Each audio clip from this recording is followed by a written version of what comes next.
Maxaa sababay yaana sababay kala tagga lamaanihii dadka dhan ay wada jeclaayeen boqorada isteelka iyo Haykal maxayna ku kala tageen?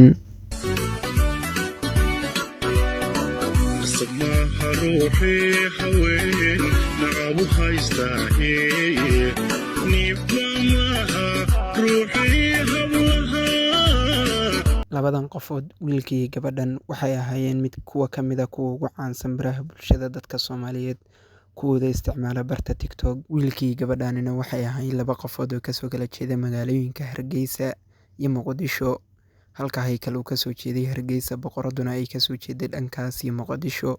Balse si kastoo ahaato iyo wax walba iyo si walba isku barteenba, labadan qof wuxuu Ilaahay isugu daray calaf oo waxay dhigteen aroos dadka oo dhan ay kasoo wada qayb galeen. Daafaha Soomaalida oo dhanna laga wada maqlay lagana wada arkay fiidiyowyashooda. Dawaqay ma dhaawacay dhididka waayde maluul dhaxyare talaabto admaan kugu dheeli kara mana dhinto oo dhadhaafule dharkeelay saarini haleego dhaqee mari dhareerkeedii mana dhinto oo dhadhaafule dharkeelay saarini haleego dhaqee mari dhareerkeedii.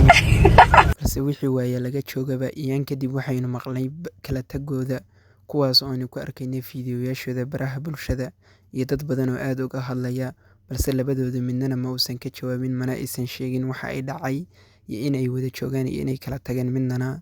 Balse Haykal oo ahaa wiilka gabadha qabay ayaa muddo habeen ka hor waxa uu soo furtay live, halkaas oo dadku kommentiyaasha su'aalo ugu soo qorqorayeen. Balse markii la weydiiyey su'aal ka mid ah maxaa xaaskaagii adigu ka kala tagteen, waxa uu ku jawaabay sidan. maanta isagu uga tago waxa ka baxo abaal ma hayo wala abaal baan hayn wala waxbaan hayn halka ka bax baa leeyahay aska tagade waxa ku dhex jira muhiimadu waxa weeye inaad sabab u noqon waxa lagu kala tagay. muhiimadu waa inta qofka bini'aadamka waxa qooma ku keenta ma taqaanaa waa inuu qofku sabab u noqdaa qofkan wixii ku kala tagay.